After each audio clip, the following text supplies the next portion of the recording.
Consejo General de Economistas. Muy buenos días. Perdonad, hemos tenido un pequeño problema técnico para la conexión de las 4 personas que estamos aquí.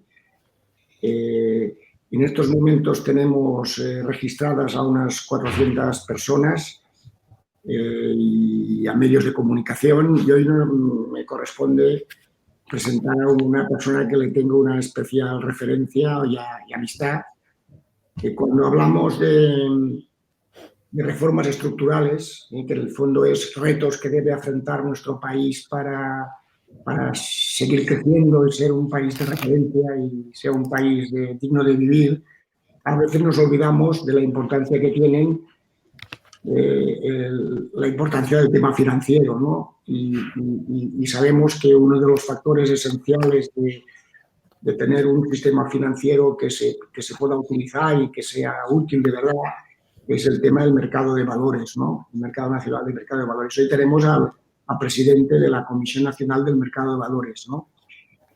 A ver, don Sebastián Abella Amigó es una persona que tiene varios, posiblemente es innecesario presentarla. Pero vamos a ver, primero es un abogado del Estado, que tiene una larga trayectoria profesional en despachos como asesor, como abogado en despachos internacionales. Tiene una trayectoria, digamos, como alto funcionario, para muestra un montón, ¿no? Como abogado del Estado ha sido jefe de la asesoría jurídica de la Dirección General del Tesoro y Política Financiera, del equipo redactor de la actual Ley de Mercado de Valores y estuvo anteriormente en la CNMV, ¿no?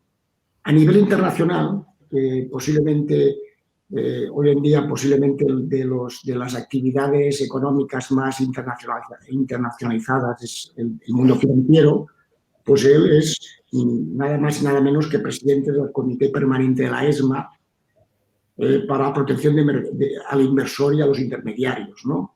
Es miembro del Consejo de la IOSCO, y del Comité Permanente de la Implantación de Normas del Consejo de Estabilidad. Es una persona que con el tema del Brexit, cuando empezó este tema del Brexit, él se implicó en cuerpo y alma para ver cómo nuestro país podía, pues, estar en este momento decisivo, cómo podíamos, digamos, aprovechar este desequilibrio que se producía en nuestra Unión para poder...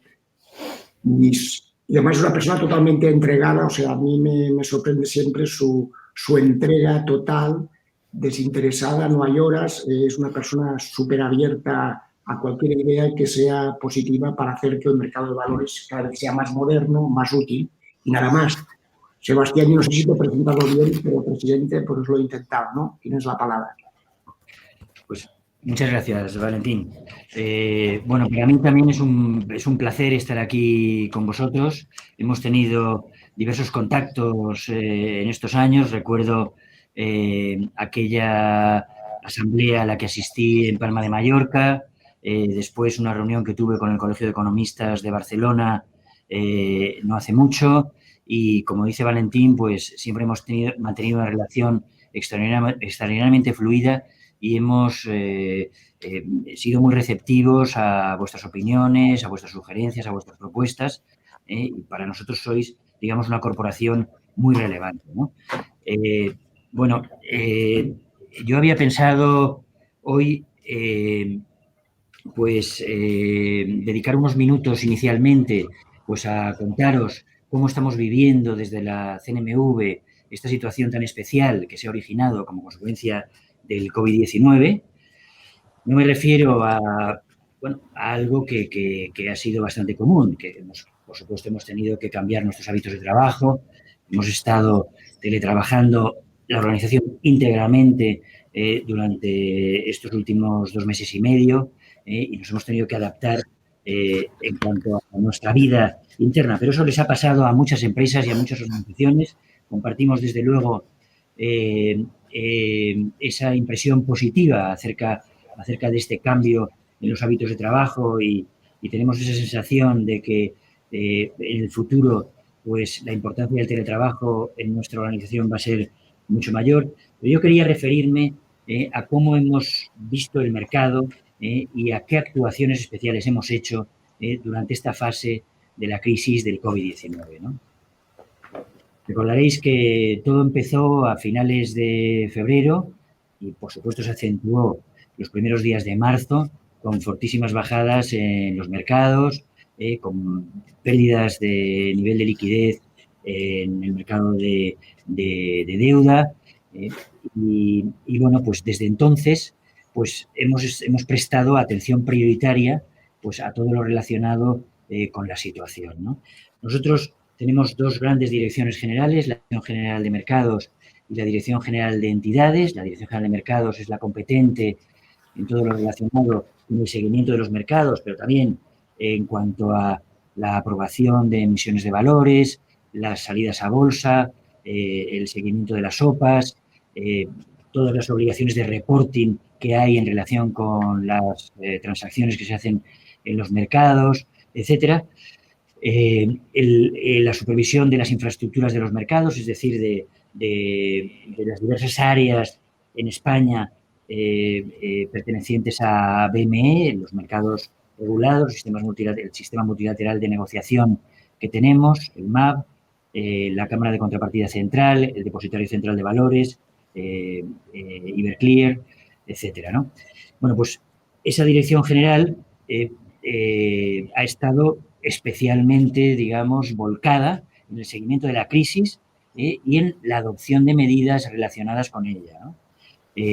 Por lo que se refiere al mercado de renta variable, bueno, como sabéis, pues últimamente pues, los mercados de renta variable se han recuperado, pero a mediados de marzo, pues los niveles de volatilidad se dispararon, hubo algunos días de bajadas auténticamente históricas.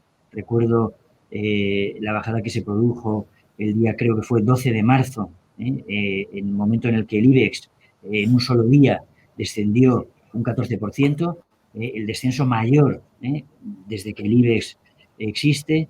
Eso fue un jueves y el lunes siguiente, después de una cierta calma, pues volvió a producirse una bajada muy fuerte. En ese momento adoptamos medidas restrictivas de la operativa en corto, en fin, en coordinación con otros países europeos, aunque he de decir que adelantándonos nosotros en un día a los demás, cosa que, vista con perspectiva, pues la verdad me produce, en fin, una cierta satisfacción, porque, bueno, pues fuimos los primeros, ¿no?, en adoptar una medida que después se consideró también adecuada por países como Francia, Bélgica, Italia, Austria y Grecia, que fueron los que la adoptaron. La Dirección General de Mercados también prestó especial atención a una infraestructura que tenemos en el mercado, que es la Cámara de Contrapartida, BME Clearing en España, que en esos momentos pues, se vio sujeta a especiales tensiones, tuvo que reclamar garantías por importes que no se habían dado en el pasado, ¿no?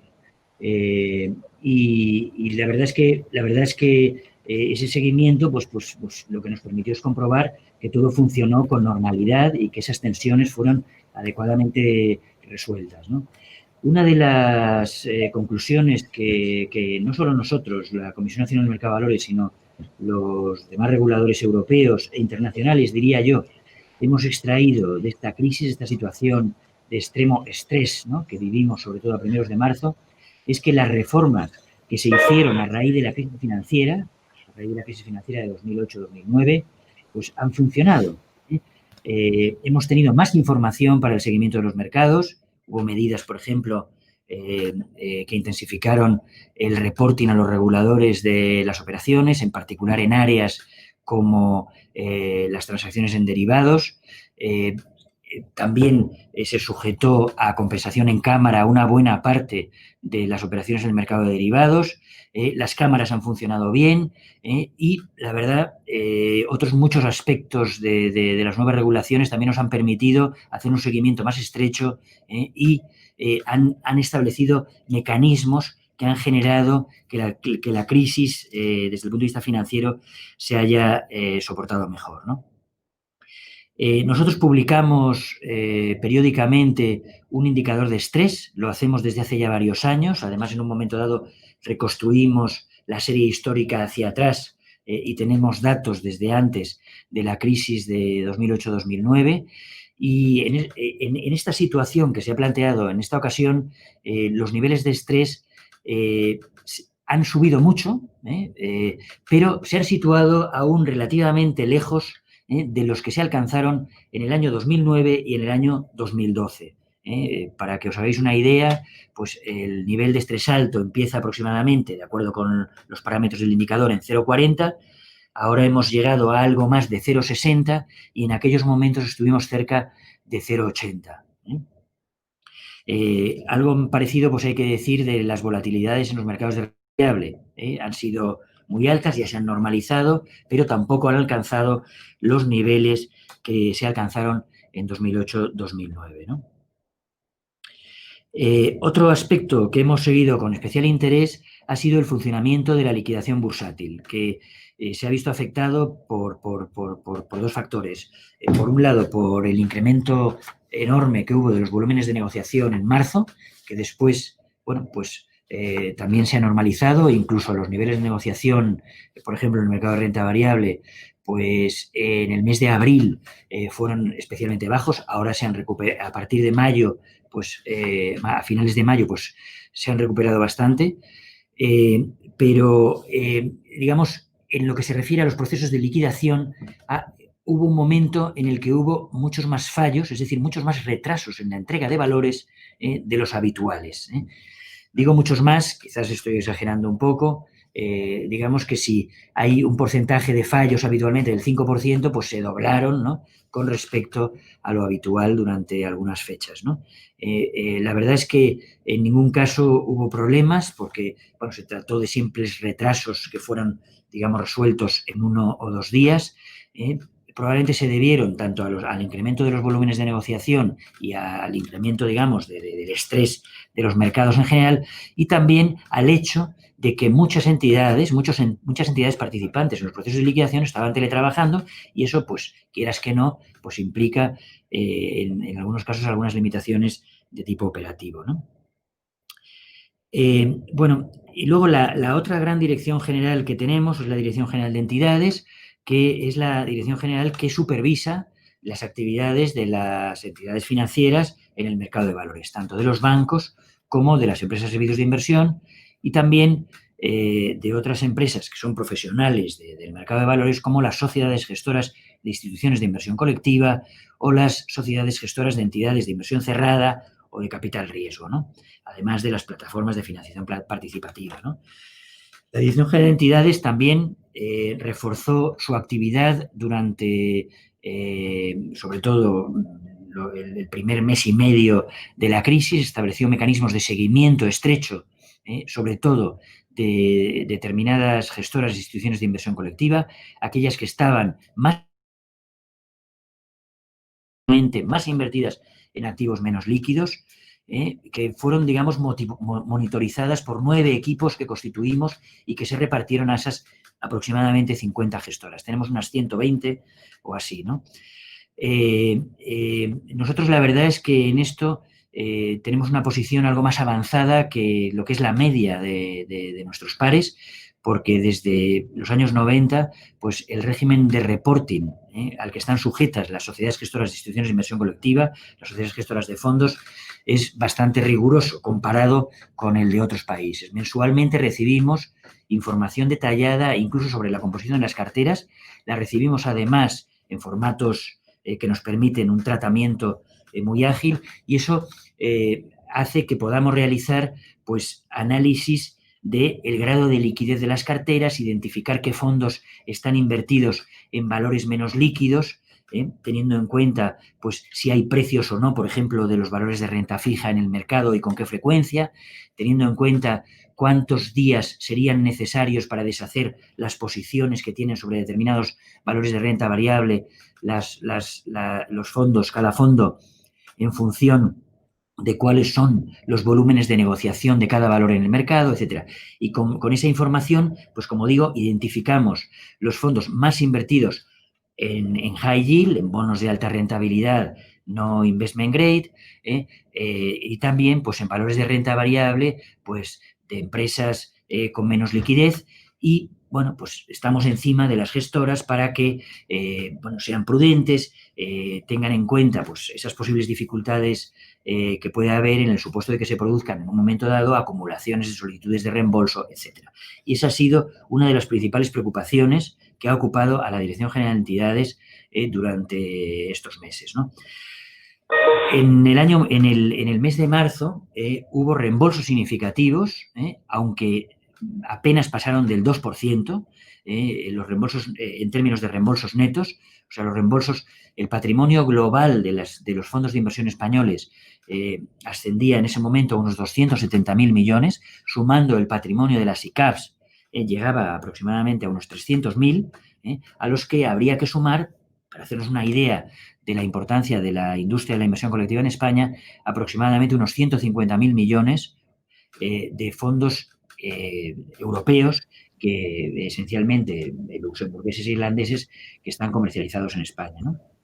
Entonces, como digo, de esos 270.000 millones de patrimonio de los fondos, pues hubo unos reembolsos netos en marzo de un 2%. No suena mucho, pero lo que significa eso es que hubo algunos fondos que sí que estuvieron sujetos a ciertas tensiones de liquidez, en los que los reembolsos en marzo excedieron del 10% o incluso se aproximaron al 20%. Muy pocos fondos. Pero el sistema funcionó muy bien. Y ahí la preocupación de la Dirección General de Entidades fue esencialmente que la respuesta de las gestoras de instituciones de inversión colectiva respondiera a un principio de tratamiento equitativo de los partícipes. Porque en ese tipo de situaciones, pues la propensión, lógicamente, es atender los reembolsos, y si hay que atender los reembolsos vendiendo los valores más líquidos, pues vendiendo los valores más líquidos. Y la verdad es que la actuación correcta es vender proporcionalmente para que no se carguen de valores más ilíquidos los partícipes que se quedan en los fondos. Y entonces, bueno, pues la Dirección General de Mercados pues transmitió una serie de criterios en el sentido de que se utilizaran las herramientas de gestión de la liquidez, en el sentido de que se procediera a realizar las ventas precisamente en garantía de ese tratamiento equitativo de los partícipes proporcionalmente, y como digo, pues estuvo siguiendo muy de cerca y muy en contacto con muchas gestoras, ¿no?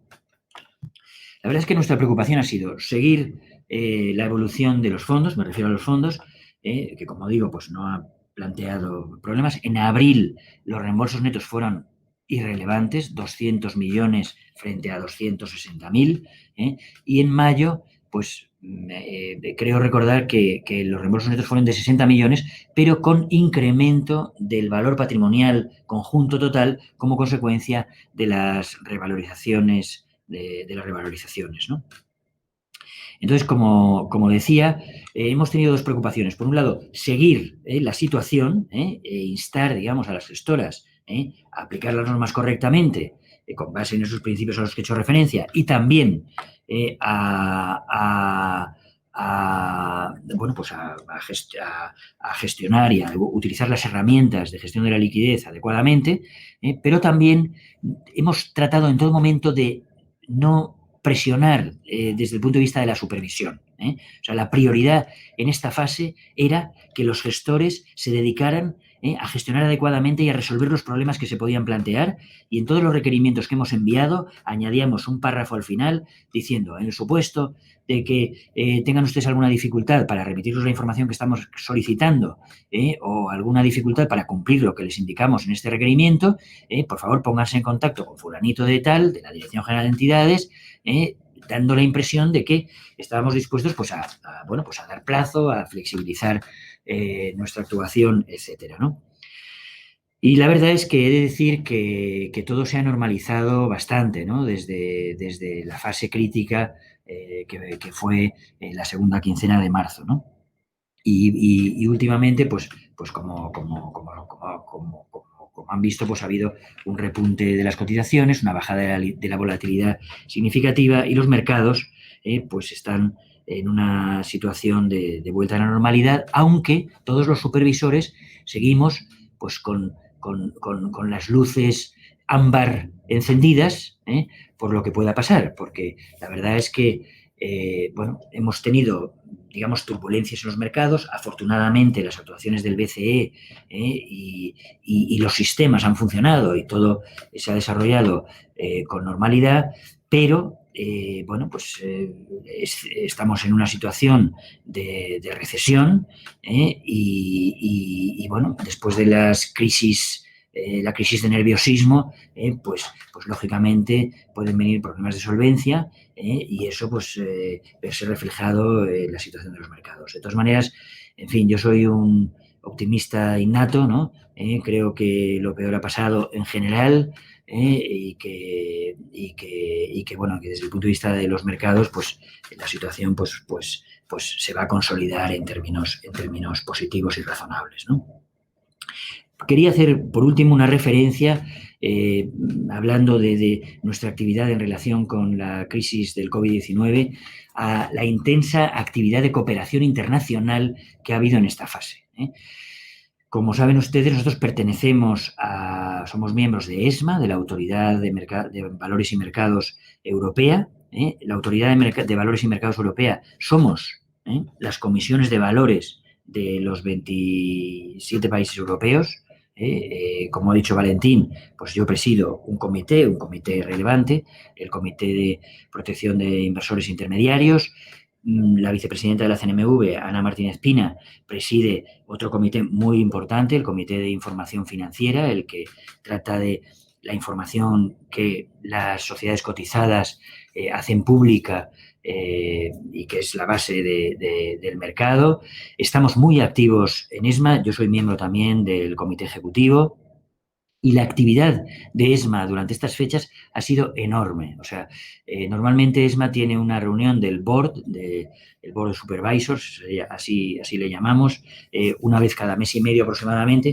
Y en esta fase, últimamente, afortunadamente, pues ya la frecuencia se ha reducido, pues hemos tenido reuniones del board cada semana para repasar la situación, intercambiar puntos de vista y experiencias acerca de lo que estaba pasando en cada mercado, en qué medida pues, se habían adoptado decisiones de suspender el reembolsos en algunos fondos de inversión, decisiones que aquí en España no han sido necesarias, ¿no?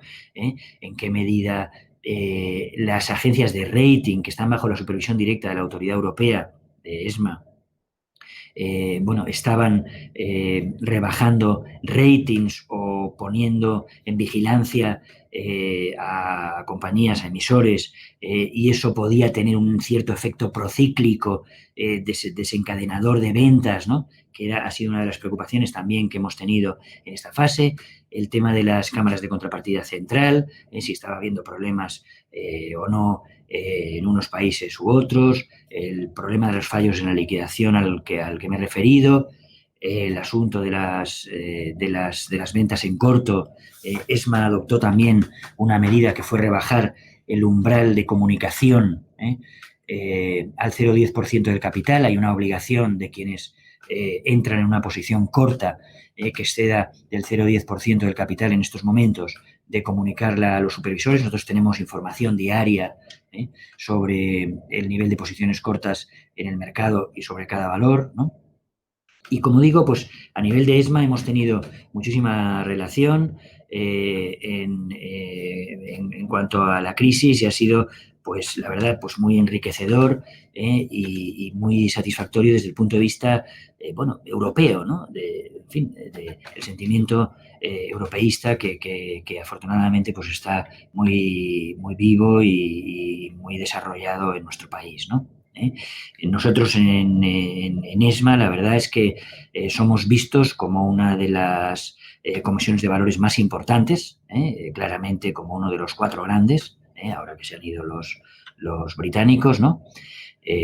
Y desde luego estamos muy empeñados en la Comisión del Mercado de Valores española en estar presentes, estar muy activos e influir en todo lo que podamos en la organización, y creo francamente que lo estamos consiguiendo, ¿no? Hay otra organización internacional que también ha tenido un nivel de actividad impresionante, en estas fechas, que ha sido IOSCO. IOSCO es la Organización Internacional de Comisiones de Valores, que está integrada por 160 supervisores de valores del mundo, ¿no? Y cuyo secretariado está en Madrid. Es un secretariado relativamente modesto, 40 personas, pero es una organización que está muy viva, que celebra consejos del board, que está integrado por 35 miembros, 3 veces al año, dos de ellas en Madrid, que son reuniones del board a la que asisten representantes de las distintas comisiones a nivel de presidentes.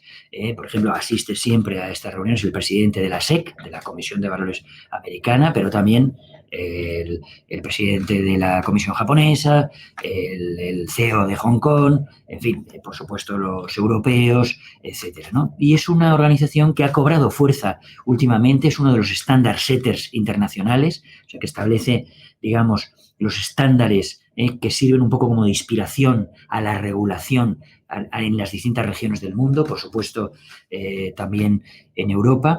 Y la verdad es que con ocasión de esta situación, pues ha tenido un papel muy activo, mantenido también reuniones, si no semanales, quincenales, por supuesto por teléfono, del board, al que pertenecemos nosotros también, para tratar estos mismos temas, pero ya, bueno, pues no solo a nivel europeo, sino a nivel internacional, ¿no? Bueno, yo la sensación que tengo es que el área financiera, el área de los mercados de capitales, es un área en la que el nivel de cooperación internacional, el nivel de cooperación mundial es verdaderamente notable, incluso tiene un punto de admirable, ¿no? Y es una de esas áreas, bueno, que nos hacen, nos invitan a reflexionar sobre lo pequeño que es el mundo, lo iguales que somos todos y lo parecidos que son los problemas que somos todos, ¿no? Y también, de nuevo, pues la Comisión Nacional de Mercado de Valores ha estado muy activa en todas estas reuniones de IOSCO, en particular en un nuevo comité que se ha creado de alto nivel, al que pertenezco yo también, ¿no? Que se llama el Financial Stability Engagement Group, que es un comité de IOSCO que pretende, digamos, ayudar o colaborar con el FSB, el Financial Stability Board, el Consejo de Estabilidad Financiera Internacional, que es uno de los grandes actores en el contexto de esa cooperación internacional, ¿no? Y bueno, yo con esto creo que como, digamos, intervención introductoria, pues puede valer, no quiero cansaros más, ¿no? Y desde luego, pues, en fin, lo convenido era que estaba abierto a preguntas, ¿no? Y encantado de responderlas, siempre con las limitaciones de un presidente de la Comisión Nacional del Mercado de Valores, que además tenemos magníficas excusas para no hablar, ¿no? Cuando nos parece que no es apropiado, ¿no? Bueno, sí, sí que ha valido la intervención, ¿no? Y supongo, vamos a ver, ahora vamos a seguir un poquito el formato que hemos seguido en estas intervenciones, que sabéis que hasta el día de ayer por la noche, pues recogemos las preguntas que nos enviáis y también de los medios de comunicación. Empezaremos por los medios de comunicación. Ahora me quiero presentar que me ayudarán a hacer las preguntas al presidente. Primero Antonio Pedraza, que es nuestro presidente, nuestro registro de personas interesadas en los temas financieros, de profesionales economistas interesados en los temas financieros. Y después tenemos también la suerte de tener a David Casó, que es nuestro presidente de los EAFIS, los asesores financieros independientes, que sabéis que aunque es un número relativamente reducido, tenemos la suerte de prácticamente, no digo la totalidad, pero casi, ¿no? Vamos a ver, voy a ver si soy capaz de resumir las preguntas de los periodistas. Nos envía Daniel Caballero y Conchi Lafraya de La Vanguardia. Evidentemente tenían de hablar sobre las ventas en corto, ¿no? En corto, ¿no? El ministerio... Es mi especialidad, es mi especialidad. Bueno, supongo que podrás contestar. Nos preguntan sobre esta rueda de prensa del Ministerio de Economía, un poco hacer una valoración de lo que ha pasado y lo que puede pasar, ¿no? Bueno, supongo que te refieres a unas manifestaciones, ¿no? Sobre que estábamos en contacto, ¿no? Con el Ministerio de Economía en relación con el tema de las posibles restricciones a la operativa en corto, etcétera. Bueno, la verdad es que nosotros somos miembros de un organismo de reciente creación, que tiene apenas un año de vida, que se llama ANCESFI, que es la Autoridad Macroprudencial, Consejo de Estabilidad Financiera, la Autoridad Macroprudencial Española, que es una autoridad que está presidida por la ministra de Economía, por la vicepresidenta del Gobierno, y de la que forman parte pues, el gobernador del Banco de España y la subgobernadora, el presidente y la vicepresidenta de la Comisión Nacional del Mercado de Valores y el director general de Seguros, y que mantiene reuniones periódicas precisamente durante esta fase. Han sido más frecuentes de seguimiento de los temas de estabilidad financiera. Hay una normativa que relaciona herramientas de actuación con implicaciones en la estabilidad financiera, y entre ellas están precisamente las posibles medidas relativas a las ventas en corto, que son de nuestra responsabilidad, pero que tenemos que compartir en el contexto de ese organismo, ¿no? Cosa que, por supuesto, hemos hecho, tanto con ocasión de la adopción de las medidas como con el levantamiento, y efectivamente, pues es un área, ¿no?, en la que estamos en contacto con el Gobierno, pero que es nuestra responsabilidad, ¿no? Bueno, ya que me planteas el tema este de la prohibición de las ventas en corto, estas medidas, la verdad, es que son siempre bastante controvertidas. De hecho, nosotros, bueno, intentamos a mediados de marzo que hubiera una medida general adoptada a nivel europeo, pero bueno, pues había distintas sensibilidades, distintas también percepciones acerca de lo que estaba siendo la crisis en ese momento, y bueno, al final, como he dicho anteriormente, pues solo nosotros y esos otros 5 países, que realmente son países muy importantes, Francia, Italia, Bélgica, Austria, Grecia, pues fuimos los que adoptamos la medida, ¿no? Primero, el día 12, adoptamos una medida de un día de duración que está prevista para el caso de que haya bajadas en las cotizaciones muy significativas, ¿no? No estamos obligados a adoptarla, ¿no? Pero en supuestos en los que consideramos que hay o que puede haber problemas de estabilidad financiera, pues se pueden adoptar, y que fue una medida que afectó a aproximadamente 65 valores o algo así, y después, pocos días después, pues adoptamos la medida de prohibir la creación o incremento de posiciones cortas sobre todos los valores españoles, ¿no? En esos días estuvimos en contacto absolutamente estrecho con ESMA, por supuesto, pero en particular, bueno, pues con nuestros colegas franceses, con nuestros colegas italianos, porque una de mis preocupaciones, siempre una de las preocupaciones del Comité Ejecutivo de la CNMV en este ámbito, ha sido actuar coordinadamente. Uno de los problemas que tienen estas medidas es el efecto señalamiento. Si uno las adopta solo, pues quieras que no, pues está mandando una señal de especial preocupación o de valoración de especial debilidad, ¿no? Y entonces, bueno, hay que tener mucho cuidado, ¿no?, con este tipo de medidas, ¿no? Se trata de medidas cuyos efectos prácticos son limitados. Está bastante acreditado que el efecto sobre los precios pues es un efímero, de escasos días, si es. Y una vez más, esto se ha demostrado en esta ocasión. O sea, cualquier análisis, ¿no?, de lo que ha sido la evolución del IBEX 35 o la evolución de los índices de los países que hemos adoptado la medida, en comparación con la evolución de los índices de los países que no la han adoptado, pues, bueno, lleva a la conclusión de que no se puede concluir que nuestros precios han evolucionado mejor en términos de menores descensos o mayores subidas, ¿no?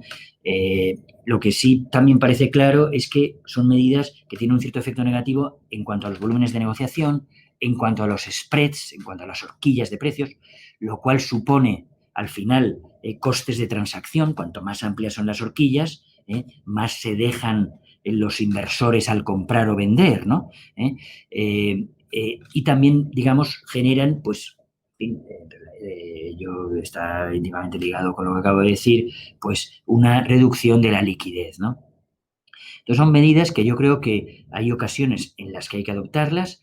Son medidas reguladas a nivel europeo en un reglamento del año 2010 2012, perdón, que es enormemente restrictivo, que las considera muy excepcionales. Yo creo que en esta ocasión, la verdad, concurrían razones que justificaban su adopción. Son medidas que pueden contribuir en un momento dado a calmar a los mercados, a evitar espirales bajistas alimentadas no por fundamentales, sino por, bueno, que hay que vender porque los demás van a vender, ¿no? Y pueden contribuir, digamos, a calmar algo los mercados. Son medidas que también, pues pensando en esas espirales bajistas, pues retiran algo de fuerza vendedora del mercado, ¿no? Contribuyendo, digamos, a atenuar, digamos, esas posibles espirales. Son medidas también que nos permiten a los supervisores pues hacer ver que estamos pendientes de la situación y que estamos actuando, lo cual también contribuye. Son medidas un poco pues, parecidas a los llamados circuit breakers, por utilizar una expresión anglosajona, es decir, a los parones de la negociación, con ocasión de situaciones de especial tensión, que, por ejemplo, pues, se adoptan en el mercado norteamericano. Aquí en Europa tenemos una aproximación diferente y el problema está en general abordado con las llamadas subastas de volatilidad, ¿no? Entonces, yo creo que hicimos bien los países que adoptamos la medida a mediados de marzo adoptándola. Creo que contribuimos a que se calmaran los ánimos, los nuestros y los de los países que no adoptaron la medida. Y creo que hemos hecho muy bien también en levantarla con efecto 18 de mayo. En realidad lo que decidimos es no prolongarla, habida cuenta de que esa extrema excepcionalidad que justifica la adopción de estas medidas, que a nosotros no nos gustan, porque las consideramos muy excepcionales, pues bueno, en fin, la situación de mercado se había normalizado en gran medida y era plenamente razonable levantarlas, ¿no? Quería también decir que esa aproximación tan restrictiva del reglamento europeo a las prohibiciones o restricciones de las ventas en corto deriva también de una consideración, que es que los cortistas producen efectos positivos en el mercado, porque incrementan la liquidez, con lo cual los costes de transacción, como decía, son inferiores. Los cortistas ayudan a identificar debilidades de compañías pronto, lo cual es bueno en términos de que el mercado cumpla su función de price discovering, de descubrimiento de los precios, ¿no? Los cortistas ayudan a desinflar burbujas. Antes, cuanto antes se desinflan las burbujas, pues las perturbaciones son menores.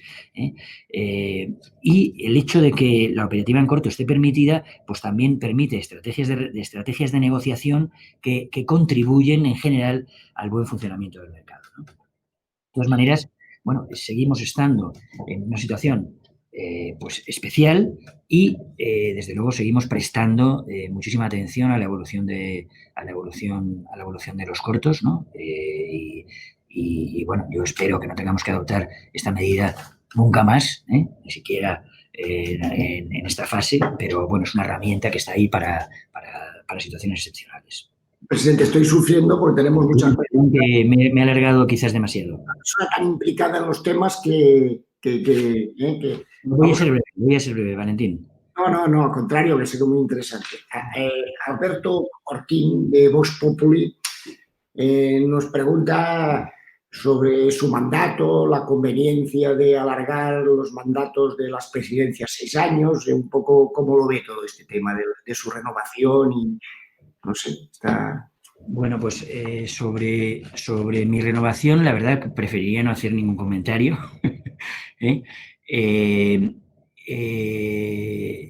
Y en relación con el tema del mandato, bueno, pues la verdad es que el mandato de 6 años es el que se está convirtiendo en la norma en organismos de este tipo, no solo supervisores financieros, sino organismos en general, digamos, neutralizados, que se considera que deben funcionar de modo independiente. Por ejemplo, 6 años es el mandato de la CNMC, que es un organismo de creación más reciente, la Comisión Nacional de Mercados y Competencia, que por cierto nos copió el nombre y eso da lugar a muchas confusiones, ¿no?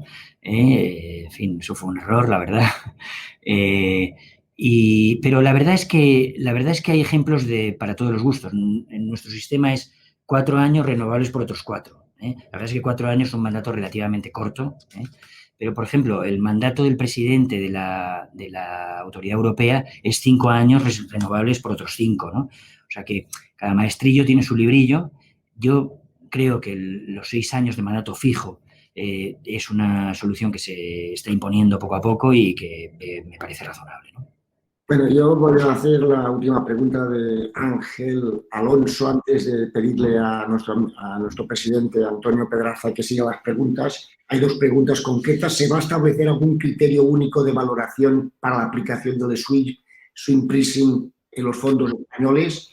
¿Y qué impresión tiene la CMNV sobre la decisión que podría adoptar la Bruselas respecto a la petición de prohibir todas las comisiones a la comercialización de cualquier producto financiero? Bueno, vamos a ver, en relación con el swing pricing, bueno, el swing pricing es un mecanismo que, traducido al español o explicado en español, consiste en admitir que el valor liquidativo, perdón, que el valor liquidativo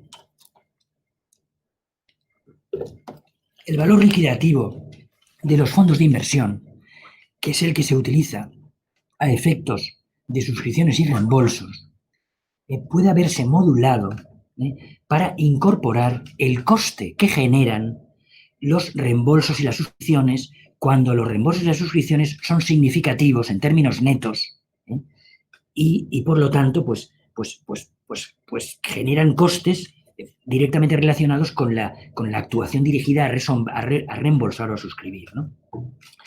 En el caso de los reembolsos, bueno, si hay reembolsos significativos, pues la gestora correspondiente se ve en la tesitura, lógicamente, de vender valores y eso puede, bueno, pues suponer unos costes, incluso porque al vender valores en determinada cuantía, pues eso pues puede, digamos, rebajar los precios que se pueden obtener con ocasión de la venta, ¿no?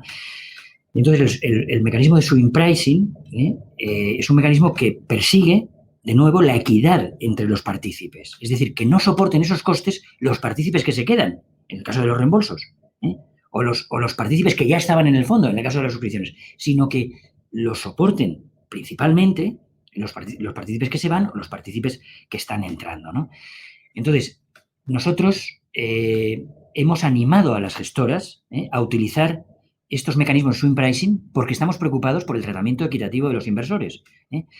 Y lo único que exigimos es que hagan público que van a utilizarlo en el folleto de la institución o bien en un hecho relevante, y 2, que tengan procedimientos y metodología establecida internamente para que el mecanismo no sea un mecanismo discrecional o, en última instancia, que incluya elementos de arbitrariedad, sino que se aplique de acuerdo con unas pautas racionales y que realmente hagan que responda a esa finalidad a la que me refería, ¿no? Y nosotros aquí lo único que tenemos que hacer es verificar cuando toque que esos procedimientos pues realmente responden a esas pautas. También tengo que decir que en el plan de actividades de 2020 tenemos prevista una guía técnica con criterios relacionados con la gestión de liquidez de los fondos y a lo mejor ahí damos algunas indicaciones. Y que, entre tanto, también me gustaría decir, estamos en contacto con un buen número de gestoras que han establecido o que están estableciendo estos mecanismos y estamos interactuando con ellas y bueno, y estamos comprobando que todos esos procedimientos y tal pues son muy razonables y muy sensatos y responden a esa finalidad que mencionaba, ¿no? Y luego, la segunda pregunta era una pregunta un poco, en fin, que me ha llamado la atención, ¿no? Porque has dicho algo así como que la Comisión Europea está pensando prohibir las comisiones de comercialización de fondos de inversión, de productos financieros. Bueno, evidentemente eso no es así. La comercialización de productos financieros, la intermediación, va a seguir siendo retribuida. Faltaría más, debe seguir siendo retribuida y debe seguir siendo retribuida de un modo razonable a los precios que que resulten de la competencia entre los intermediarios, ¿no? El problema no es ese, el problema es el problema de las retrocesiones, de si los intermediarios deben verse retribuidos directamente por el cliente, por el inversor, con una comisión explícita, o, por el contrario, si es aceptable que sigan siendo retribuidos en gran medida por el llamado manufacturer, las gestoras de fondos o los productores de los productos financieros de los que en cada caso se trate, ¿no? Entonces, MiFID II, ya MiFID I, pero MiFID II especialmente, pues ve con especial reticencia que los intermediarios sean remunerados desde el lado del manufacturer, desde el lado de la gestora, porque eso plantea, pues, en fin, algunos inconvenientes en términos de transparencia y en términos de conflictos de interés, que lógicamente, bueno, digamos, el cliente percibe en menor medida lo que está pagando por el producto, ¿no? Y entonces hay un debate, que ya lo hubo con ocasión de la publicación y la elaboración de la directiva, de estas directivas, ¿no?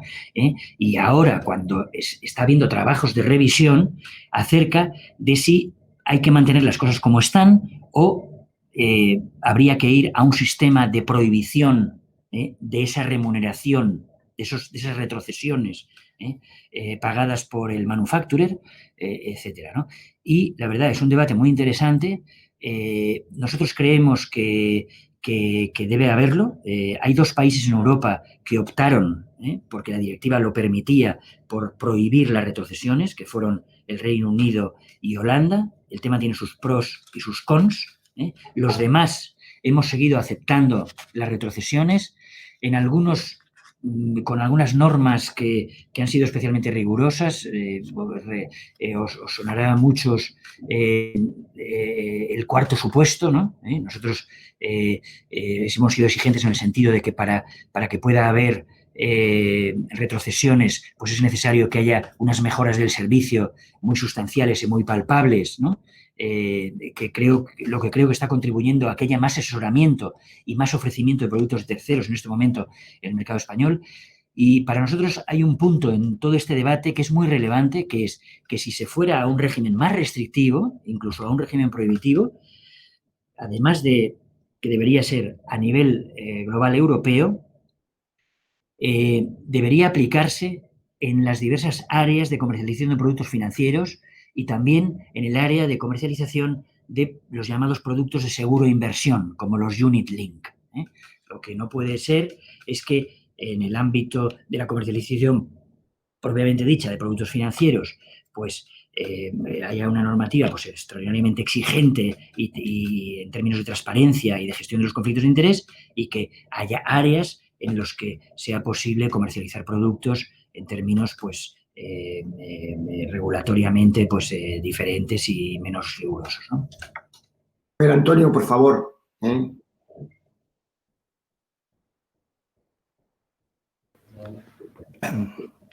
primer lugar, señor presidente, agradecer la introducción que ha hecho de las actividades de la Comisión Nacional del Mercado de Valores, muy clara y precisa, referida a estos tiempos del cólera. Yo creo que ha sido muy interesante y ha tocado todos los puntos, algunos desconocidos de lo que estaba haciendo la Comisión. Muy interesante.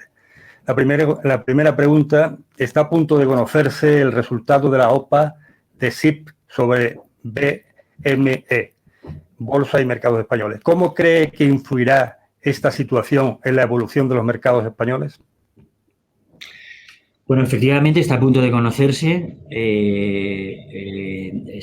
Yo creo que la fecha prevista para la publicación del resultado oficialmente es mañana. Bueno, asumiendo que la OPA tenga éxito, estaba condicionada a la adquisición del 50%, pues efectivamente va a suponer un cambio muy relevante desde el punto de vista de lo que no han sido hasta ahora nuestros mercados, ¿no? Digamos, una sociedad sin accionariado, sin accionista de control, va a estar controlada por la sociedad que es también titular de las infraestructuras de mercado suizas, y bueno, pues el conjunto pues, va a ser un conjunto combinado que va a representar en términos de valor y de magnitudes varias más del doble de lo que es el mercado español. En determinados aspectos los mercados suizos son mayores que el español, en otros nosotros somos más fuertes y la verdad es que creo que es una opción perfectamente legítima. Nosotros hemos sido estrictamente neutrales en relación con la OPA y el posible surgimiento de competidoras. Yo soy optimista en cuanto al futuro de nuestro mercado. Creo que esta opción que puede acabar prosperando, pues representa quizás una de las dos alternativas de desarrollo de los mercados de capitales en Europa.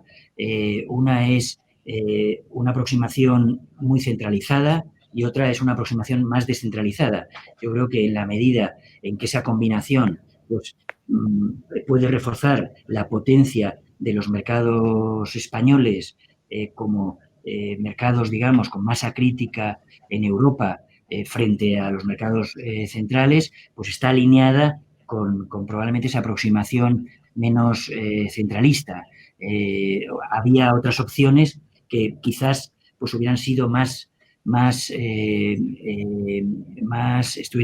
que hubieran estado más alineadas con un futuro europeo, digamos, más centralizado en términos de mercado de capitales, ¿no? Pero bueno, yo la verdad es que como digo, soy optimista y creo que esto puede ser, digamos, algo que incentive y mueva los mercados en el mejor de los sentidos españoles. Lo pensamos todos. Otra pregunta sería, ¿continúa la falta de salidas a bolsa de nuevas empresas? ¿Cree que va a haber, que una vez que pasemos la actual situación, volverán estas salidas a bolsa? Pues la verdad es que no tengo ninguna duda. Hemos pasado unos años de enorme escasez, no solo nosotros, sino en Europa. He de reconocer que nosotros estos últimos años incluso más, ¿no? En Estados Unidos y en otras áreas del mundo ha seguido habiendo cierto nivel de actividad en este ámbito. Esta mañana, oyendo, en fin, un podcast de un medio internacional, pues precisamente una de las cosas que se comentaban es que estaba habiendo de nuevo movimiento significativo de salidas a bolsa en Estados Unidos. Decían algo así como investors are hungry, de nuevas compañías en los mercados, ¿no? Y yo, desde luego, soy optimista, creo que vamos a volver a tener salidas a bolsa.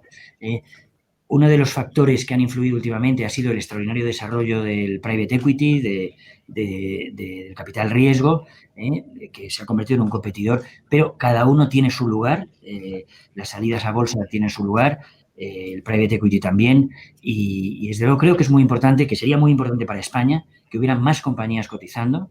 Y permitidme simplemente un comentario.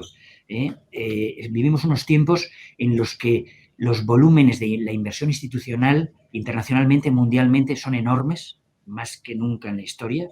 Inversión pasiva, inversión activa. Las grandes gestoras internacionales manejan más fondos que nunca. Y esos fondos, al final, pues se colocan esencialmente en los mercados públicos, en las bolsas. Y entonces los países que tienen mayor masa crítica de compañías cotizadas reciben por eso mismo mayor flujo de inversiones internacionales, ¿no? Y por eso para la economía española en el medio y largo plazo sería muy importante que hubiera más salidas a bolsa, además de por la experiencia y por otros muchos motivos. Antonio, si acaso, como vamos justito de tiempo, preguntas tú directamente. David, por favor. David. Buenos días, presidente.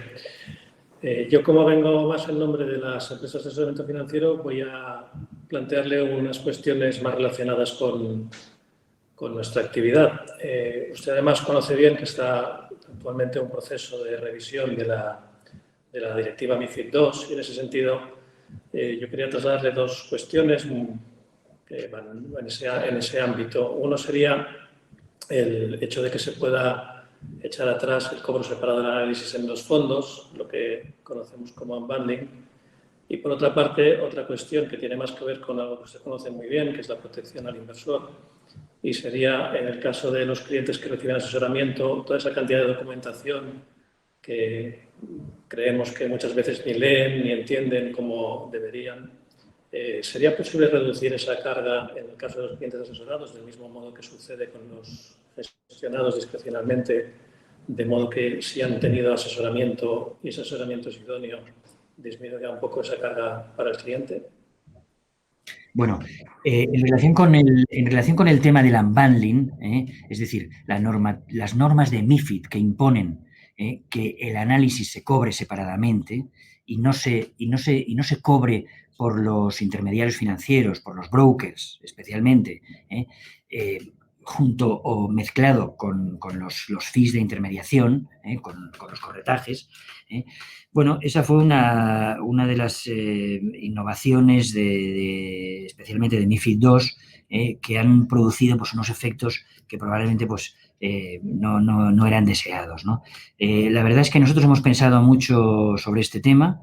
Es muy difícilmente discutible en el terreno de los principios el unbundling, porque determina, bueno, pues que los gestores tengan más información sobre el coste que para ellos supone el análisis, ofrece mucha más información sobre el mercado de análisis, etcétera. Es mejor desde el punto de vista de tratamiento de los conflictos de interés, pero muchas veces pues, la persecución de los grandes principios pues genera problemas desde el punto de vista del funcionamiento de los mercados y de los intereses de los inversores, ¿no? Y en este caso, pues lo que han determinado estas normas es que resulte mucho más difícil a los brokers especialmente y a los pequeños brokers vender análisis y por lo tanto que haya menos análisis. Y entonces, bueno, pues al final esto puede afectar incluso a la calidad de la gestión, etcétera, ¿no? Y por supuesto afecta, bueno, pues al ecosistema local, porque bueno, pues los brokers pues pueden digamos, vivir más difícilmente, ¿no? Entonces nosotros, tras una reflexión bastante profunda sobre el tema, pues al final pues nos hemos pronunciado en el sentido de apoyar la posibilidad de una revisión sustancial del principio y de la posibilidad de que se dé marcha atrás y se vuelva a aceptar pues el que el cobro se produzca conjuntamente, bueno, pues estableciendo algunas reglas que pongan un poquito de orden en el tema de los conflictos de interés, ¿no? Pero bueno, eso es un debate que, como otros, hay que hacerlo a nivel europeo y nosotros, bueno, pues pondremos nuestro granito de arena desde ese punto de vista, ¿no? Y después el tema del exceso de información, ese es un tema que también nos preocupa, es un tema que también es de nivel europeo. En este proceso de revisión que tenemos de MiFID, yo creo que va a haber un cierto aligeramiento del nivel de información, pero la verdad es que las obligaciones de información en este ámbito son muy relevantes. Nosotros somos perfectamente conscientes de que muchas veces los inversores bueno, pues no se leen las cosas y firman de un modo pues poco consciente, digamos, ¿no? Pero la verdad es que desde el punto de vista de los supervisores creemos que los inversores al menos tengan la información a su disposición es un valor por sí mismo. Dicho lo cual, pues vamos a tratar de contribuir pues a aligerar las cosas lo más posible. Gracias. Le hago otra pregunta también relacionada y ya prácticamente, por mi parte, sí, no le trasladaré más. Recientemente la Autoridad Bancaria Europea también ha abierto un plazo de consulta, en el cual también creo que ustedes están más enterados todavía que nosotros, aunque nos han pedido colaboración y evidentemente vamos a hacer todo lo posible en relación a lo que son los requisitos prudenciales de las empresas de servicios de inversión y entre ellas a las empresas de asesoramiento financiero. Como usted conoce, hay muchas entidades que tal vez tengan difícil alcanzar ese nivel de recursos que se va a exigir, creo que es en 2021. Hay algunas alternativas que CNMV considere para aquellas entidades que no puedan alcanzar ese nivel de fondos propios, y en especial para los que se han constituido como asesores persona física. Y relacionado con esto, yo personalmente quiero agradecerle el gran esfuerzo de difusión de todas las entidades que actúan sin la debida autorización, lo que conocemos como chiringuitos. Tengo que reconocer que, especialmente en su mandato, pues está habiendo muchísima más difusión y los que actuamos conforme a la ley, pues lo agradecemos.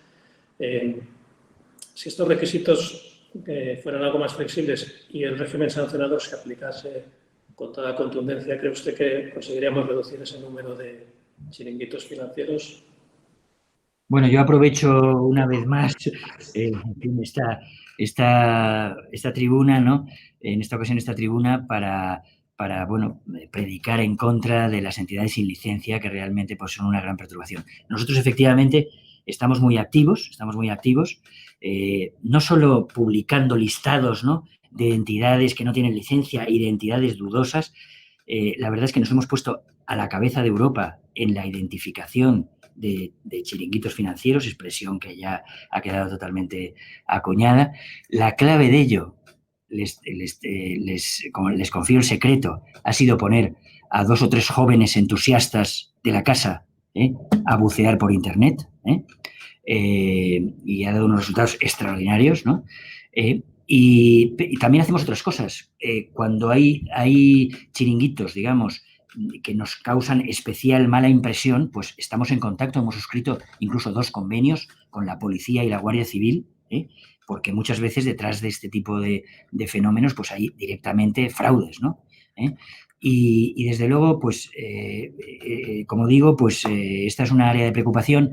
El tema de las sanciones, pues es complicado porque en fin, muchas veces son entidades que operan desde fuera de España y realmente, pues, también es un capítulo de la lucha contra estos, pero todos los supervisores, en general, ponemos el foco en la información accesible, que la gente pueda consultar si las entidades están inscritas en la CNMV y en la relación, digamos, con la policía, ¿no?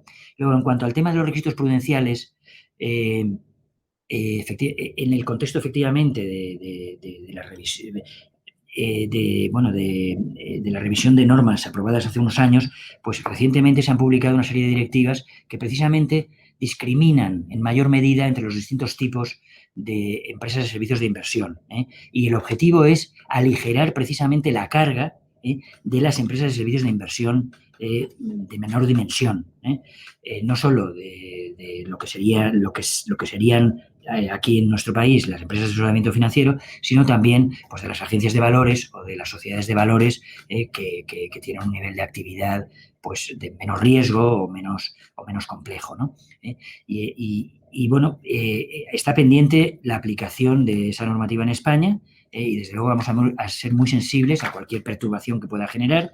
De todas maneras, los niveles de capital que se exigen, tanto para sociedades y agencias de valores como para empresas de asesoramiento financiero, yo creo que son muy moderados. Y de todas maneras, tenemos línea abierta con las asociaciones o con las corporaciones que como vos del sector y desde luego ya os anticipo que seremos muy receptivos a cualquier propuesta razonable. Muchas gracias, presidente. Valentín, yo por mi parte ya estoy. Tenemos muchas preguntas y acabamos siempre de terminar 1 hora, 1 hora y cuarto. Estamos al límite. Y yo hay 2 preguntas, una sobre, las voy a hacer juntas, una es sobre la participación, la reforma del Código de Buen Gobierno y el tema del género, de la participación de mujeres, un tanto por ciento, el 40%. Y después una pregunta de tipo general. ¿Qué deberíamos hacer para conseguir que más empresas pues, participaran en nuestros mercados? Bueno, la primera pregunta era, perdona. El tema del código. Bueno, efectivamente estamos en plenos trabajos de reforma del Código de Buen Gobierno. En febrero o marzo lanzamos una consulta pública que tuvo mucha respuesta y efectivamente pues uno de los puntos es la recomendación relativa a la presencia de mujeres en los consejos de administración, ¿no? Hasta ahora había una recomendación que era una recomendación objetivo, digamos. Para 2020, como mínimo, los consejos de administración de las sociedades cotizadas deberán tener un 30% de consejeras. Bueno, hemos llegado a 2020, obviamente había que revisar esa recomendación, aunque solo fuera porque habíamos llegado a 2020, ¿no? Entonces, la propuesta que pusimos a consulta fue elevar el porcentaje al 40% y además hacerlo sin dar un nuevo plazo.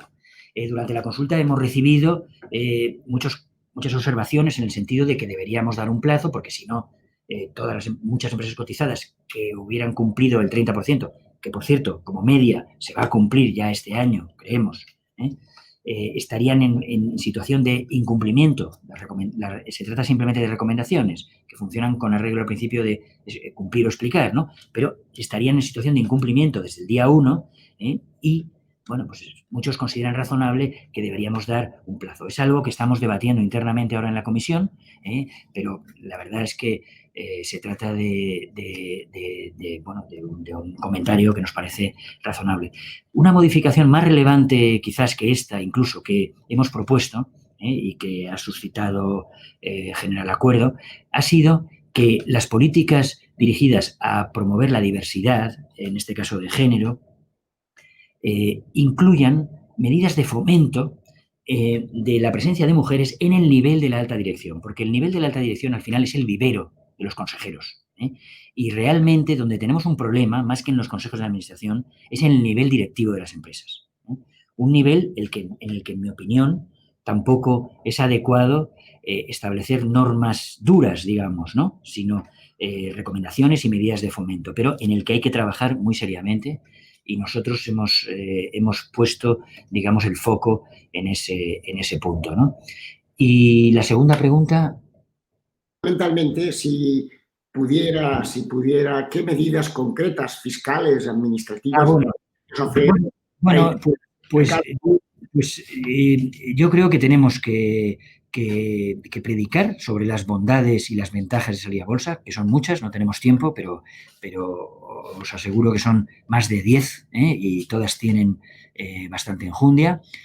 Y los reguladores, además, tenemos que tener sensibilidad para evitar que las diferencias en cuanto a obligaciones, en cuanto a régimen de transparencia entre las empresas cotizadas y las empresas no cotizadas sean mayores que lo razonable. O sea, tenemos que evitar, por ejemplo, que si hay nuevas obligaciones de hacer pública información no financiera sobre factores ESG o similares, sobre temas medioambientales, que esas obligaciones no afecten a las empresas cotizadas, afecten a las empresas de cierta dimensión.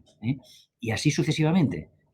Porque lo que no puede ser es no puede cotizar, no debe implicar más obligaciones adicionales o más rigurosidad en el régimen aplicable que lo estrictamente necesario y que tenga que ver con la cotización. Y tenemos que facilitar, por ejemplo, pues una medida que hemos propuesto es que deje de ser obligatoria la información periódica trimestral, que las empresas que deseen hacer pública solo información semestral pues puedan hacer pública solo información semestral, etcétera, ¿no? O sea, que tenemos que crear un marco que no desincentive y, desde luego, ya lo estamos haciendo y creo que en buena medida ya lo es así, ¿no? Bueno, yo voy a pedir, desgraciadamente hay que terminar esta sesión.